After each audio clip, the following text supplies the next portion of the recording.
Hello बच्चों, let's read the question. And the question says the dimensional formula for molar thermal capacity is same as that of option A gas constant, option B Stephen's constant, option C Boltzmann constant and option D specific heat. तो basically इस question को solve करने के लिए जो की concepts हैं वो क्या है कि पहले हम लोग ये जो मोलर थर्मल कैपेसिटी होती है उसका फॉर्मूला जाने। तो मोलर थर्मल कैपेसिटी का जो फॉर्मूला होता है तो वो क्या होता है, वर्क डन मतलब कि वर्क अपॉन टेम्परेचर, जो भी मतलब यूनिट टेम्परेचर को तो upon temperature into Avogadro number ये फॉर्मूला होता है। अब दूसरा चीज हम लोग जानते हैं work done by any gas is equal to work done by gas is equal to हम लोग क्या लिख सकते हैं, पी इंटू वी लिख सकते हैं। ठीक। जो तीसरा कॉन्सेप्ट है इस क्वेश्चन को सॉल्व करने के लिए वो क्या है, हम लोग आइडियल गैस इक्वेशन जानते हैं।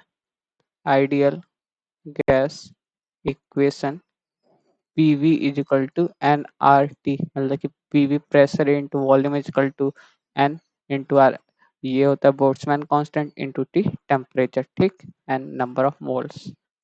तो अगर इस कॉन्सेप्ट का यूज करके अगर इस क्वेश्चन को सॉल्व करें तो हम लोग को क्या पूछा है, dimension of molar thermal capacity is same है। अब gas constant, Stefan's constant, Boltzmann constant और स्पेसिफिक हीट। तो पहले इसको ही हम लोग जो मोलर थर्मल कैपेसिटी का फॉर्मूला है उसी को सिंप्लीफाई कर लेंगे, फिर उसका डायमेंशन देख लेंगे किसके बराबर आ रहा है। तो अगर देखें तो अगर हम लोग मोलर थर्मल कैपेसिटी को एम टी सी से देखें तो वर्क, अब वर्क क्या है, तो वर्क को हम लोग क्या लिख सकते हैं, पी इंटू वी अपॉन, अब टेम्परेचर के लिए टी लिख लेते हैं इंटू एन नॉट। ठीक। तो अगर देखें तो हम लोग आइडियल गैस सीक्वेंस से P V equal to N R T लिख सकते हैं। तो N R into T upon क्या हो जाएगा ये टी इंटू एन नॉट। ठीक। तो अब अगर देखें तो टेम्परेचर से टेम्परेचर कट गया, ये क्या है, नंबर ऑफ मोल्स है, ये एन नॉट है। तो अगर हम लोग देखें तो यहाँ से एम टी सी की जो वैल्यू आ गई वो आ गई N R upon N not. Avogadro, ये एवोगाड्रोज नंबर है, ये नंबर ऑफ मोल्स है।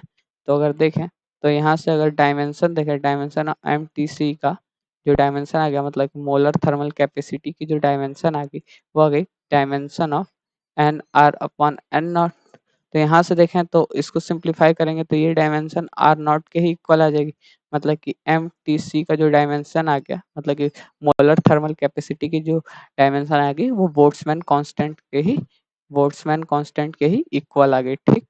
तो अगर हम लोग ऑप्शन देखें तो ऑप्शन गैस कांस्टेंट के इक्वल नहीं आ रहा है, स्टीफेंस कांस्टेंट के भी इक्वल नहीं आ रहा है, स्पेसिफिक हीट के भी इक्वल नहीं आ रहा है। तो और इक्वल किसके आ रहा है, बोल्ट्जमैन कांस्टेंट के। So the final answer is option C, Boltzmann constant. Hope you understand it well. All the best. Thank you.